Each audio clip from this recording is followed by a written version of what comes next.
perfect.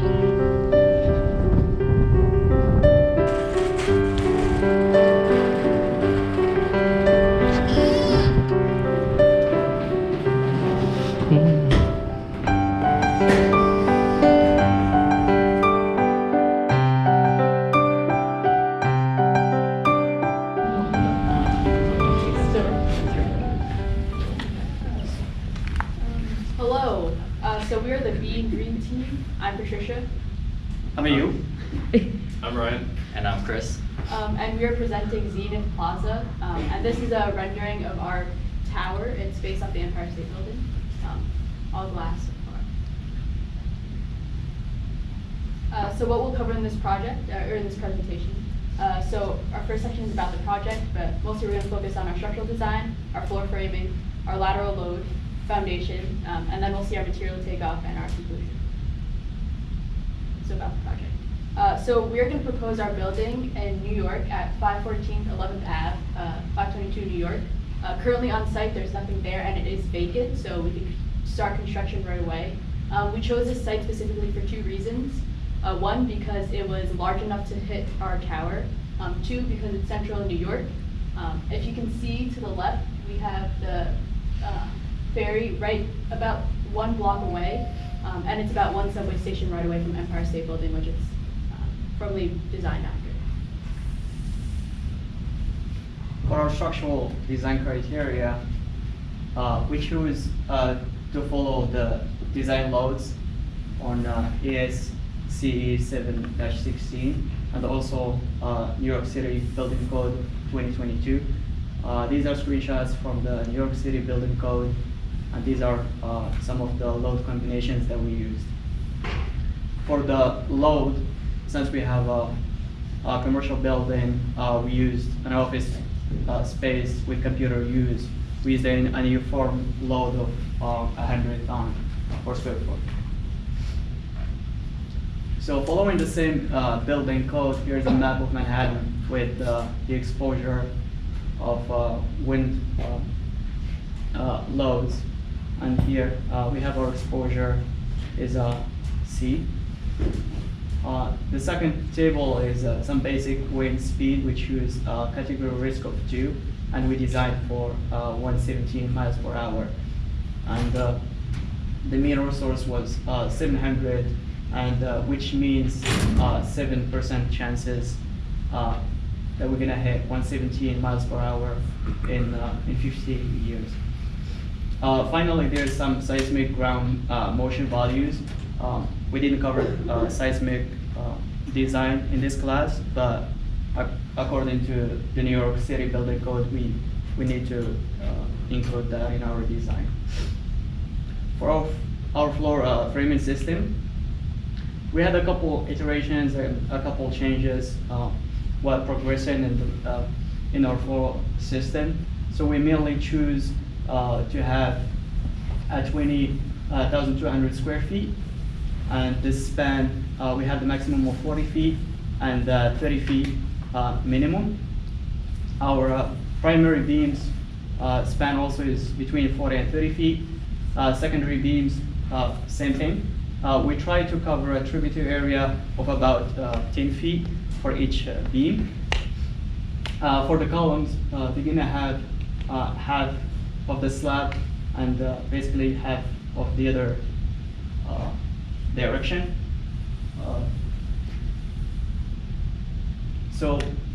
And for our building height is gonna be 50 feet. For 40-story, is gonna end up to be a 600 feet tall tower. For the beam design, this is the outcome from the ETABS model. So we have a variety of beam sizes. Typically for the secondary beams, we have smaller sections, which is W8, 18 by 40. And for the girders, we have W27 by 48. And we basically used between 0.9 and 1.0 strength capacity. This is our shear moment, shear diagram for the floor system. We're gonna get to the numbers later. So this is our beam design calculations. I used an online tool to come up with these values. Everything is in pound, so you're gonna see the difference. The outcome is almost the same. So we have 20 pips for share. Here we have 20,000 pounds. The same thing for the moment. The moment is 200,000 pounds per foot, which is the same outcome from the E-type model. This is the beam, the secondary beam that we choose to analyze, which is the W18/40. For strength checks and deflection checks, E-type model confirms our hand calculations again. So we come up with a moment of 294 kips per foot. And we basically did the calculations coming with the 3.9 ZX times Fy/12. Finally, this is our column design calculations. For the length is 50 feet. We use the K factor of 1 since both ends are pin-pin. Then our effective length is going to be 15. The slab thickness is 3.5 inches. Concrete weight 150. Middle deck, we use the 3-inch middle deck and gauge 20. Later, Ryan's going to talk in depth about this. We use the live load of 100 pounds per square foot and a tributary area of 300 feet square. So from our hand calculations, we try to make it as simple. So we went for the roof, so we're only gonna calculate for 1 floor instead of going for 40 floors.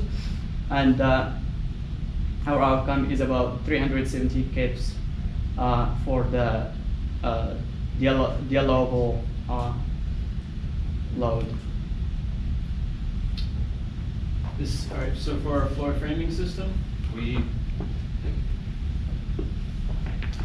also had a steel deck to make our composite beam. So we went with a Can-Am floor framing system, and we're doing a 3.25 inches of lightweight concrete with a 3-inch metal deck. And the good thing about this is it meets the 2-hour fire rating without any additional fireproofing.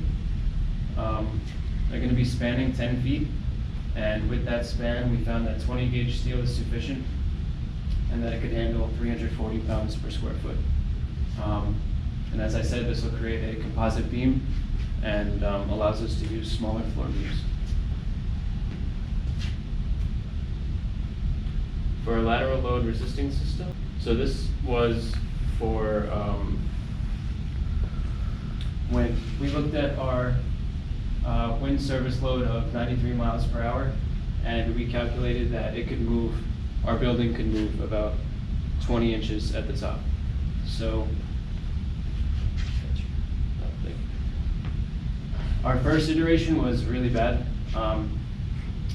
As you can see, we just put like 2 small lateral bracing pieces there, and we had a displacement of 54 inches in the X direction, and in the Y direction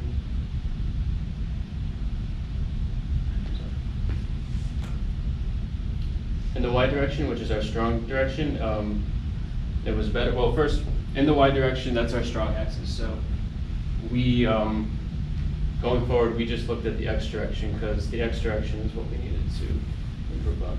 So 54 inches of displacement in the X direction, and in the Y direction, we were good. We were at 13.5 inches, which is under the 20 inches. So for the iteration 2, we added, we kind of made it more of a truss design. We added that other beam there going all the way out to make it more stable. But we still had about 35, 36 inches of displacement. So in iteration 3, we tried, so between iteration 2, you can see we went from those short spans, we had the truss design. And in iteration 3, we went with a larger beam straight across 2 floors connecting to the core wall.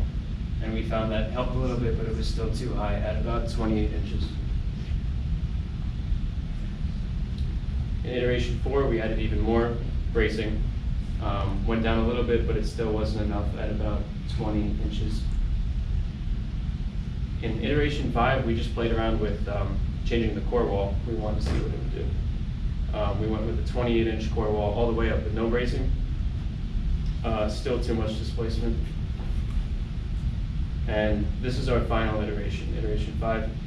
We added lots of cross bracing X's at 4 points up the building, and we were good in the X direction and the Y direction, under 20 inches.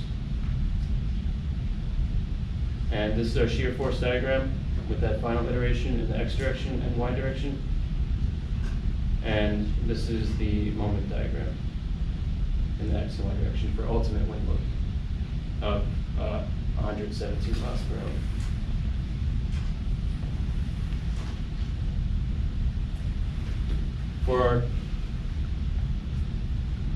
For our core wall, we had 3 tiers. Through floors 1 to 10, we had 6,000 PSI with 30 inches of thickness. For the second tier, floors 11 to 25, 6,000 PSI also, 28 inches of thickness. And for the top portion, floors 26 to 40, 6,000 PSI, but 26-inch thickness. So it decreases in thickness as we go up.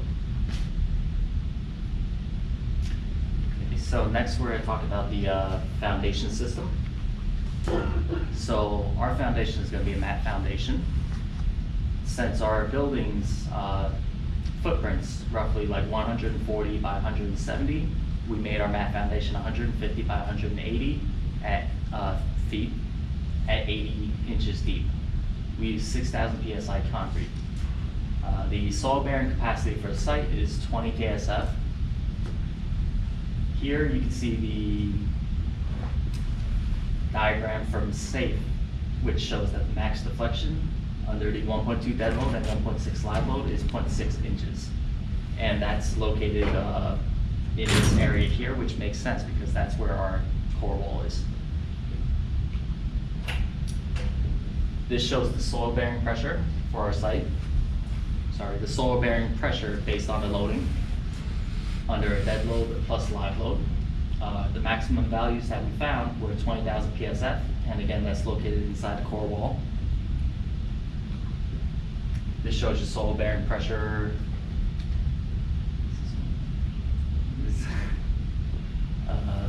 Under a dead load plus 0.75 live load plus service wind X, and again, the maximum values were 20,000 PSF. Here we have the shear stress diagrams under a dead load plus a live load, and the maximum values that we found were 400 PSI. And this is the shear stress diagram for 1.2 dead load and 1 live load and 1 wind X, ultimate wind load, and the maximum values were also 400 PSI.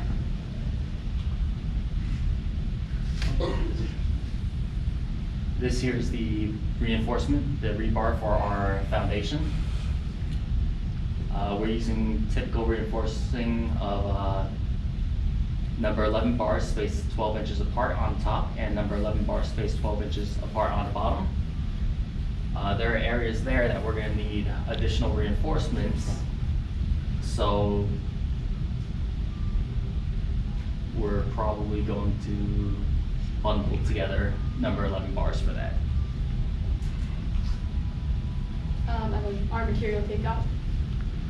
So for all of our beams, columns, and bracing, we use A992 steel. So in total weight, we calculated about 12,000 kips divided by 2 gave us in tons, which is about 6,286 tons.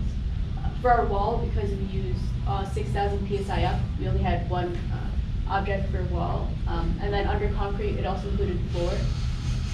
So for our concrete tonnage, we calculated our sum to be about 77,000 kips divided by 2 gave us 38 tons. And then if we divided by 150, which is our weight, we got 516,000 feet of concrete, cubic foot of concrete. And then if we convert it to yards, which is more typical, we got about 19,000 cubic yards of concrete. And And our conclusion, so this is Zenith Plaza. We're proposing an office use 40-story tower building located at 514 11th Ave. And all structural design elements, including the floor plan, lateral load system, and foundation system coincide with the design parameters defined by the codes in ASCE 716 and in accordance with the 2022 New York Building Code requirements.